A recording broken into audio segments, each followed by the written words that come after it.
everybody? Doug, my wife Jazz. And we just wanted to come and share our story about our baby boy Wyatt Eccles and his life and his journey and how he was our miracle baby.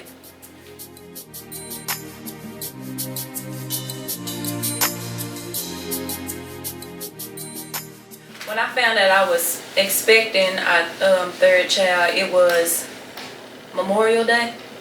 Memorial Day. I think Doug had went to go get something for breakfast or something, or went to the store real quick, and I was feeling funny, so I told him to, go pick me up a pregnancy test, and we're gonna take it today. So he got back with the pregnancy test or whatever, and I took it. I was so nervous. I was so nervous. I don't know if I was expecting it to say no or expecting it to say yes, but my body just felt different. So went in the bathroom, took the test, waited the amount of time I was supposed to wait, looked at the test, and I was just like, I was trying to play it cool, like, so I could like lure Doug in there. I was just like, Douglas, could you come here for a minute? And he was telling me, I could tell by the tone of your voice there's someone right. But when he got in there, I was like, baby, I'm pregnant. And we both was like, for real, like this is really it. Like we actually pregnant. Like, and this was the only one that we actually planned, by the way. Yeah. It was it was definitely a crazy day just thinking about planning it. We said, we're gonna try for another one. We was, at the time trying for a girl. But it was a great moment. We actually was getting ready to travel down to Mississippi with our family to celebrate upcoming into Memorial Day, the weekend coming up to Memorial Day. So we was getting ready to celebrate that with my family. So it was just added some extra excitement to that day. And like she said, she tried to throw me off, but when you've been with someone, at the time it was 8 years, going on 9 years, you just know when something different. So we was already kind of anticipating it as well. So when she took that test and she tried to make it sound all like she was just knowing my nuts, like, yeah, I done it again, y'all. Baby number 3. But it was a joyful moment. And actually, the boys was down with her mom that weekend, so it was just me and her. So we was able to share that moment together and just talk about it. How we felt and the happiness that was and the joy that was coming from us, knowing that we was going for our third child. So I think that was all that exciting, just all by itself. It's all by itself. So fast forward to the gender reveal, everybody was hoping that it was a girl, and I was trying to keep girl alive, and one of my friends, Laree, she was kind of over it, and she went to the doctor with me that day to find out what it was. And I couldn't tell for nothing. Like, okay, when she found out, I was trying to look at her facial expressions, like, okay, let me see, does it look like it's a girl, or does it look like she wasn't giving out nothing? Straight face. Straight face. So after we left the doctor or whatever, we was in the car at Chick-fil-A, weren't we? At Chick-fil-A? Yeah. I was like, just tell me what it is. She was like, no, I ain't telling you what it is. So I was like, I can feel it in my body that it's a boy. And she was like, girl, I was like, I can just feel, that it's a boy. I was like, my body don't feel like it's a girl. So later on that night, family and friends came over for the gender reveal, and we was having good fellowship and just talking and stuff, and on FaceTime, and not FaceTime, on live. And so some of our other family members that wasn't present could tune in, because everybody was just hoping it was a girl, it was a girl. So going on to that part where I was going to see what it actually was, I had to pop a balloon. And I popped the balloon, and blue confetti just went everywhere. Well, even before that, she had gave like everybody some little scratch coin things. But I wasn't really looking at everybody's face, but I could tell like before I popped the balloon, because everybody kind of found out before I did, they was just kind of like having like a certain look on their face, like man, you know, like they was disappointed that it wasn't a girl. So whenever I popped the balloon and the blue confetti went everywhere, I wasn't disappointed. I was just, you know, I was hoping it was a girl because that's what we was trying for. But I mean, I was good with it. Yeah, it was a definitely exciting time. Our first two kids, we didn't get a chance to do a gender reveal and things of that nature. And, but the crazy thing was, we were looking at our parents' pattern. Yeah. Jazz mom and dad had, you know, had the boys and then the one girl, and then my mom and dad had, you know, myself and my brother Jeff, and then Holly was the last one. So he was like, oh yeah, we got this. It's gonna be pretty much 2 boys and a girl. The wrap, you know, it's gonna be another girl, and so just anticipation, getting to that moment, like I said, going to the hospital, going to the doctor visit, you know, and just anticipating, trying to figure out what I enjoy the process of just knowing. I like surprises. Jazz hates surprises, but that's why we. I just be wanting to know. Yeah, you want to know. Just let me know. I want to be surprised. Me, like I like all the anticipation geared up to the very moment. But just see having our family and friends around, to be a part of it, to experience it with us. Yeah, we was praying and hoping for a girl, but I think God knew what He wanted us to have. And when the balloon popped, it was a little like, but He was like, hey, you know, let's go. Like, we got, you know, we're gonna have 3 kings, we're gonna have 3 princes in the house, and you know, I was ready to take on the challenge of raising 3 boys, you know, with my beautiful wife, and it was just an exciting moment knowing it. But I never forget Jackson. He was so pumped about having a little girl, and to see all that blue confetti come down, he was upset. He was so upset, so distraught. But you know, that's one fun moment that I just saw. You know, through the whole moment, I was like, he was not happy about it, but it was a great moment for us to share. The boys was able to be a part of it. You know, my grandmother, you know, was able to be a part of it. Some of my aunts and Jazz family, and just both sides of the family being able to come together to be a part of it always is a good feeling. So you know, it was a great highlight moment of the journey that we was able to experience together. Okay, so on October 3rd, which was my oldest son's birthday, I wasn't feeling too well. I was having a lot of pain in my lower stomach and back, and it wouldn't just go away or whatever. So I was telling Doug, you know, I'm hurting. I've been hurting for a little while, and he was like, well, you think we need to go to the doctor, to your doctor in Jonesboro to see about it. So he took me to the doctor or whatever, and they checked. Well, they didn't check me. They just kind of ran some tests and got urine samples and stuff, and was saying, oh, you got an inflamed UTI. So I was like, okay. So they just gave me, you know, antibiotics or whatever for that.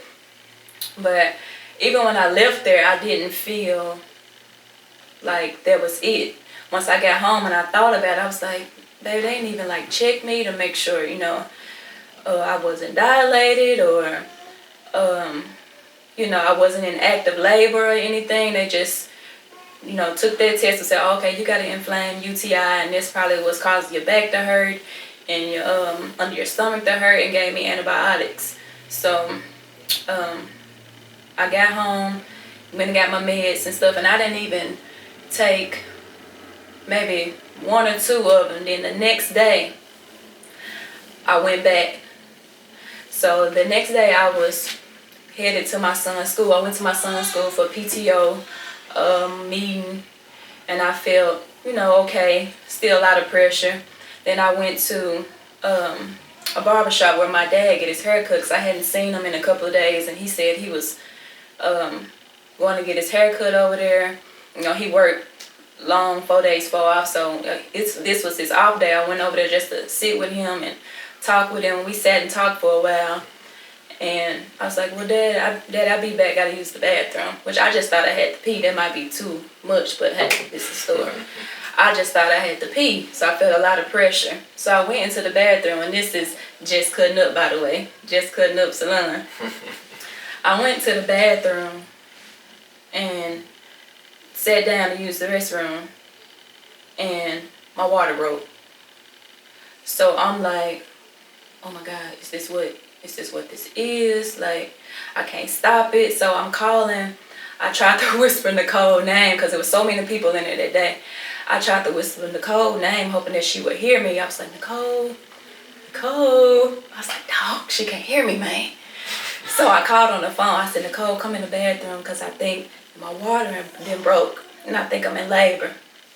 So she's like, okay, open the door. She got in there. That's what it was. Like, she heard a big like pop, and so did I, like a balloon pop. And my water had really broke, like it had broke. And so I'm starting to cry, like, oh man, like I'm just 5 months pregnant. Like, this can't be happening right now. Like, what does this mean for my son? Is he gonna make it? Like, do people have babies this early? Just like everything was just going through my head. And she called my mom, and then my mother-in-law came up, and by that time I was just crying because I didn't know like what was gonna happen. I just thought the worst, really. To be honest, I just thought the worst. So my mom came, and I finally got in touch with Doug at work, and my mom came, and she was hitting 100 to Jonesboro to get me there. And by that time we made it, and then Doug and my dad was coming shortly after. So I mean, that was it started on the day that she was kind of hurting quite a bit.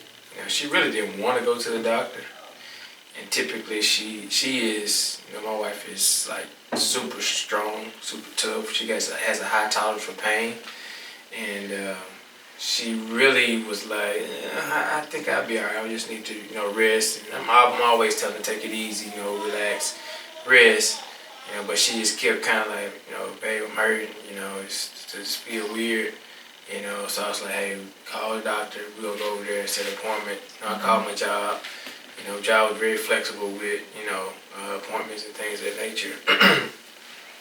And so we got up and went, and it's for a husband or for any man that's with his woman that's going through this process of having a child.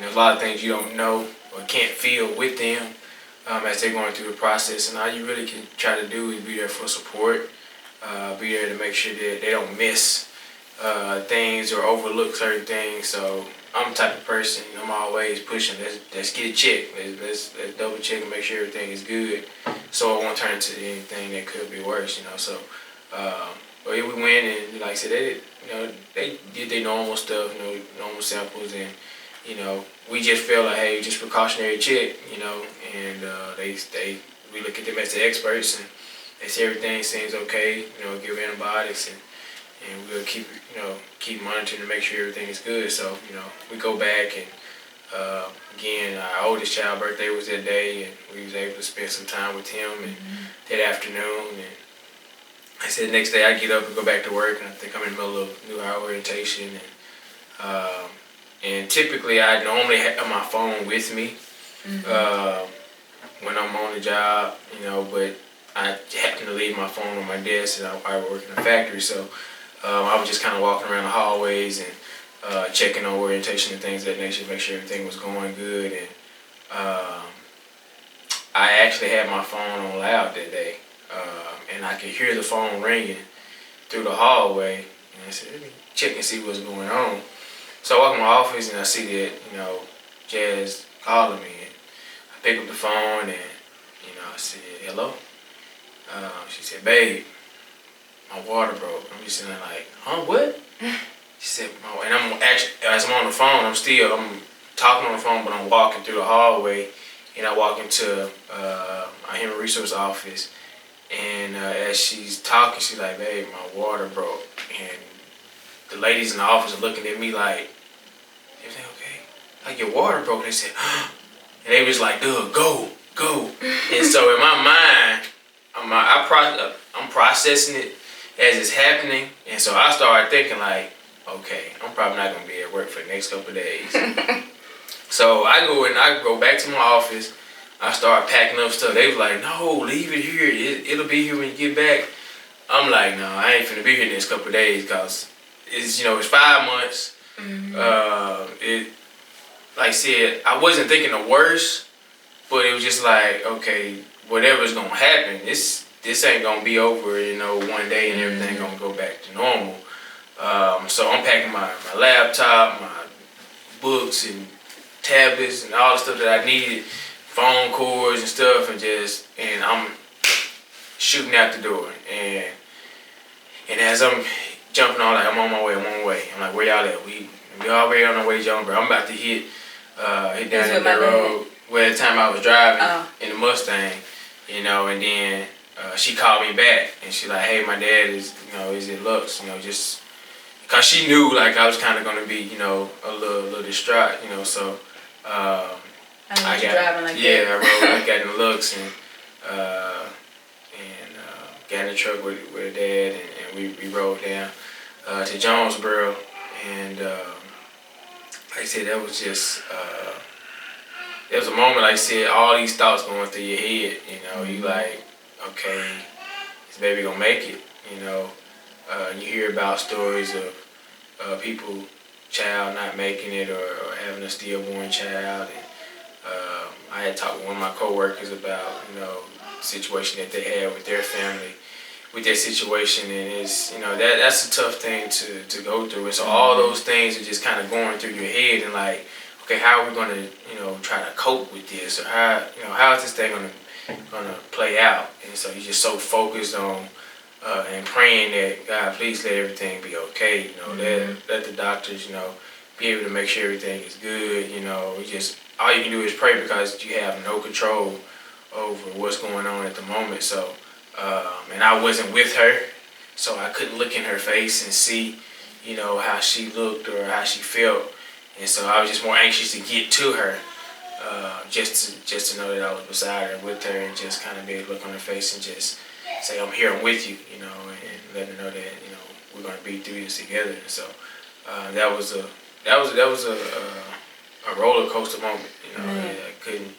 I still can't put into words that moment. Everything just went so fast, but that moment, that ride from Luxor to Jonesboro seemed like a long ride, but her dad is like a super fast driver. Like I think he should have been a NASCAR driver, if you ask me. But he got us there as quickly as possibly could, and I got to her, and like I said, I was just ready to get to her and just hope all things were going to be okay.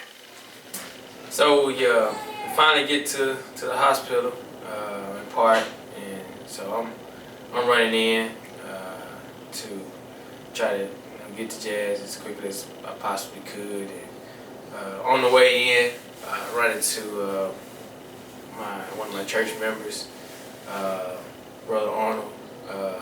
Just kind of ironic, we was actually going on the same elevator at the same time.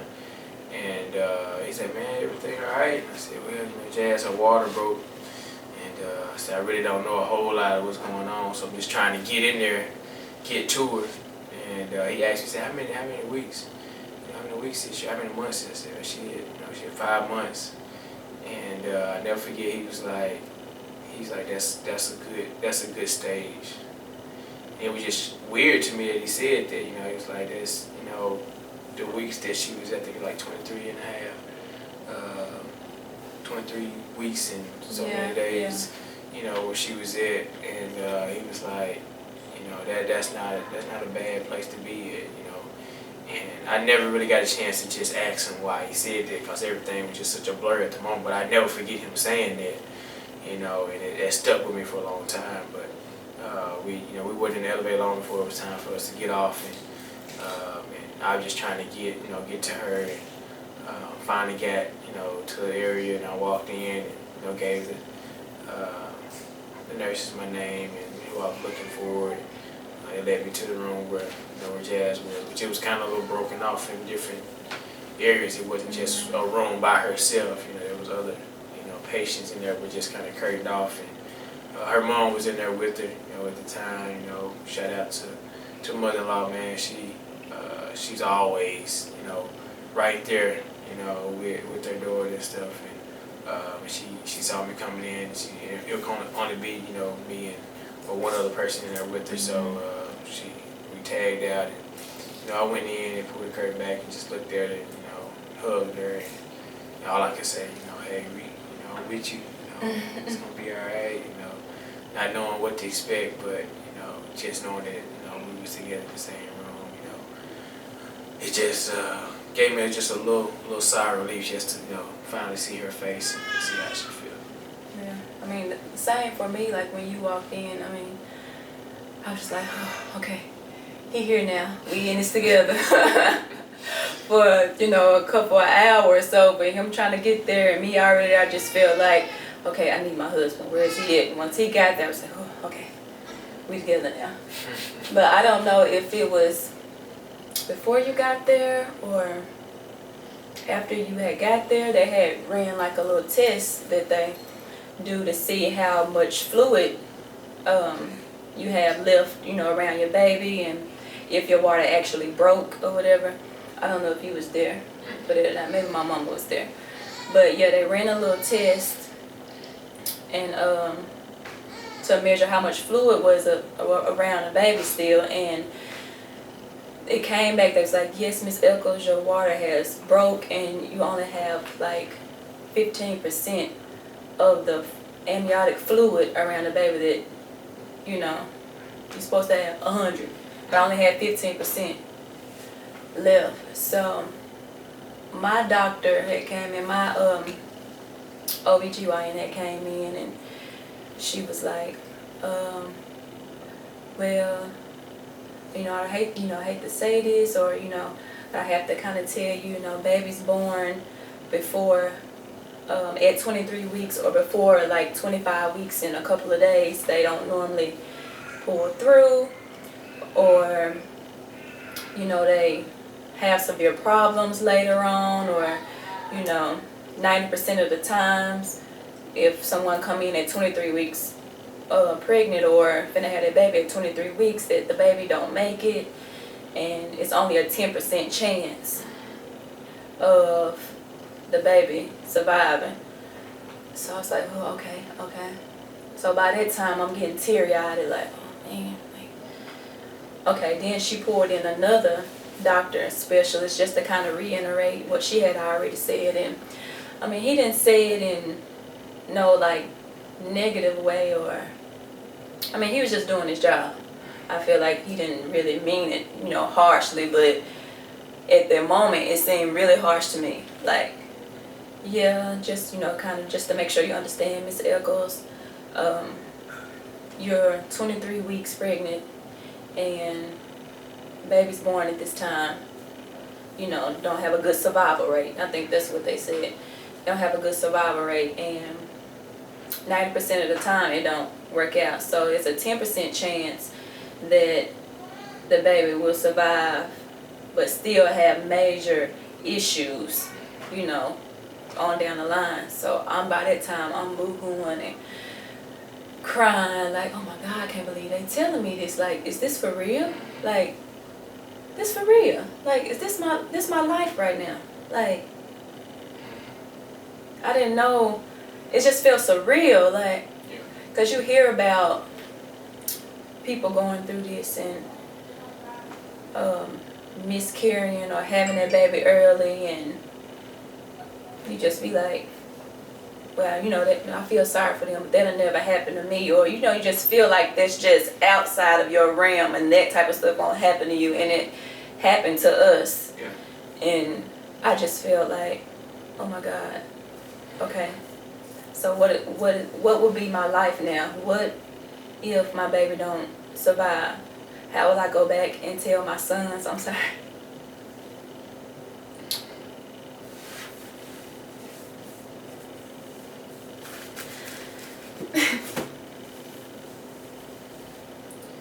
How will I go back and tell my son?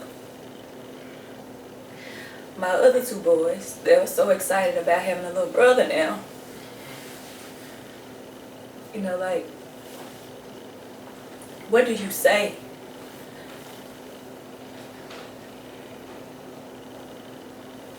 How do you explain it to a 7-year-old at the time, or 7 now, still 7 and 4-year-old? So I was just thinking of words, okay, thinking about survival mode then, and thinking, okay, so I'm gonna have to come to grips with my baby. I'm gonna have this baby, and he's not gonna make it. And how do I move forward? And so that's kind of where it's at. Yes. Actually, I guess when it actually, the words were said, it never really registered and felt real. Like this whole ordeal, everything that was happening on this day, it never really felt real. It's like you was in this dream. You know how you had those dreams that just seemed so real. Like you're like, man, that felt real. And you wake up and it was just a dream. A dream.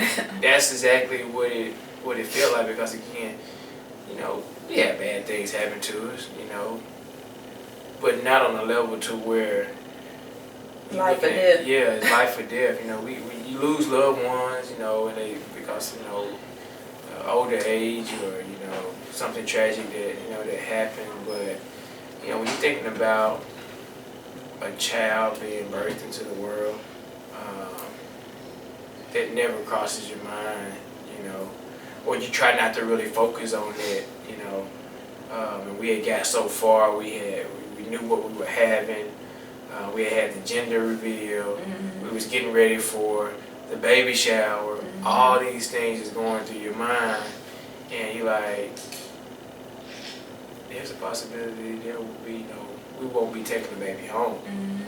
We got baby beds, and you're preparing to get car seats and all those things, which we didn't have a lot of those things yet, but we were looking at these things. We had our registries and all that stuff, and you're just trying to figure out, okay, how in the world are we going to, cope, after this, and I was more focused on, on Jazz, on my wife, for was, how this would affect, her, as a mom, how it's going to affect our boys, what was life going to look like, after this, or or a scenario happening where he does survive, but it has a million different, issues that, we have to kind of get used to. So all these things are just kind of playing in your head, and you're not mentally prepared, to handle all those decisions that were getting ready to come to us. And we still, like I said, it was in an unprepared moment. Again, you're hearing all these things such as, there's a possibility that he's not going to make it. There's a possibility that he's going to have these issues. And so you're just trying to figure out, okay, what's the best thing for us to do? How do we deal with this? And at the time, all you could do was just, all we could do was hold each other, and pray. Text my mom and dad, through the process, my brothers, a few of my cousins, my uncles, just saying, hey, be in prayer. We really don't know where things are at. And that's all we could really do, because we had no control at this moment, none whatsoever. So it was just one of those surreal moments. It's like it felt like it literally was just a dream. Okay, so now they took us from like the pre-room, I don't know what that was called, but they now putting us in a room, our actual room where I'm gonna be staying in. And at first they were supposed to put me in, I think like 3118, but they was wheeling me over there, and went in there, was like, oh man, this room set up for something else, it's not ready. So I end up being in the next room, 3117. And like as they was wheeling me in there, was Larry with me at the time? Okay. As they was wheeling me in there, I looked over and I seen the scripture on the wall. It was Hebrews 13:5. I will never leave you nor forsake you. And I just took that as a, okay, God, I see you. I see you speaking to me, you know. And I'm like taking it in. And I got settled and everything. And was you still there? I'm trying to think of everything. I was there, make sure she got settled in. Her mom and dad was still there with us, helping us get settled in and stuff. And so we were expecting for a pretty lengthy stay, based on what the doctors was saying we needed, how long we need to be in there. And they had the reason behind why they wanted us to be in there for as long as they did. Oh, sorry. But yeah, since I was 23 weeks, they wanted me to be on bed rest for, I guess, a little, like 2 weeks and some change. They wanted me to be on bed rest in the hospital till I was at least 25 weeks and 3 days, or 25 weeks and 2 days, something like that. So I was going to have to be on bed rest in the hospital, in that bed, can't get up for 2 weeks. Because they were saying, okay, at 25 weeks and 3 days, then the baby will have a higher rate of survival.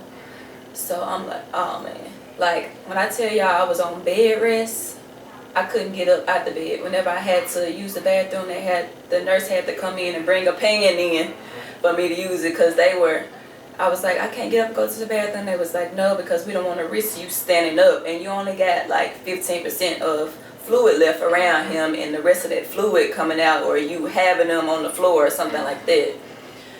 So I was like, oh man, this is gonna be a long 2 weeks. Yeah, so I mean, we're gearing up, for that long stay. I contacted my job, let them know kind of where things were at, and they were working with me pretty good for it, which I was able to do some work, mobily at the moment. So until we knew what the status was going to be moving forward, but I mean, it was definitely mine just trying to take care of, because we at the moment, after we had a moment to kind of take everything in, we really like, okay, let's really be praying, asking God. We know God can do exceedingly abundantly above all we can ever ask or think. And so our mind was focused on, okay, this is gonna be 2 weeks.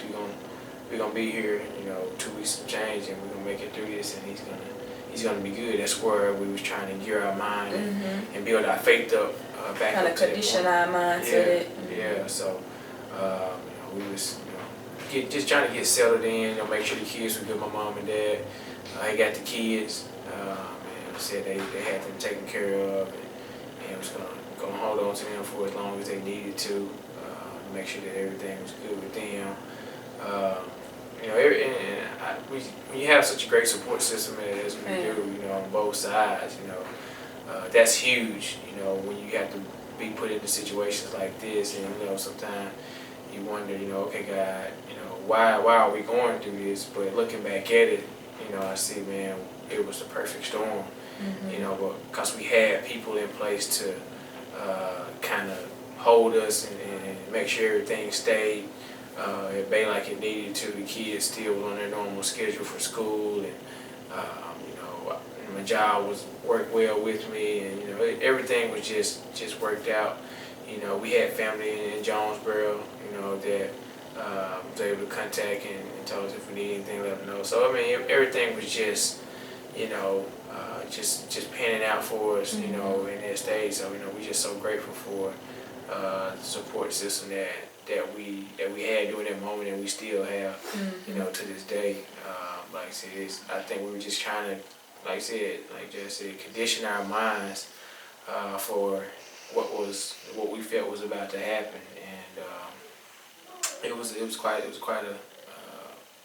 a change in thinking, from happy moments and happy thoughts and preparation for the end going toward January, to have a baby, to now we trying to hope this baby can stay in there, 2.5 weeks, to increase the survival rate for him. So. Yeah. So, I mean, the night came and went. The next morning, early that morning, they didn't want to check me as much because they didn't want to risk, like I said, having the rest of my fluid come out before it was time. But I was telling my husband, I was like, I feel something like tapping, like something was wanting to come out. And then my nurse came in. I was like, she was like, do you feel any type of way or anything? I was like, well, I feel like something is tapping on me down there. Like, she was like, okay, I'm going to get the doctor in to check you. So, the insurance, the business office called you at that time.